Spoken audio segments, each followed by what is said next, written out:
Good evening guys, AMD here again with another update and upgrade on this sexy bike. Now, as I had showed you the last video, it was about the remote that I have installed. Now, as you can see that today I am making another video for something new. So as you can see that this is my remote and I have got a cover on this, which is a Batman cover.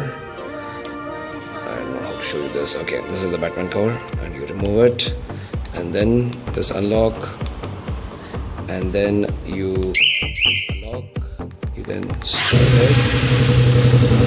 Right now, this is the switch, the kill switch. Switch it on, and then what do? You press the starter button. Here it's something different.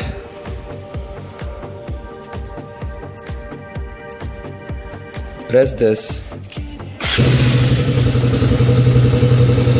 and the bike starts. Switch it off. Kill switch on. Press this again and the bike is on. Thank you very much.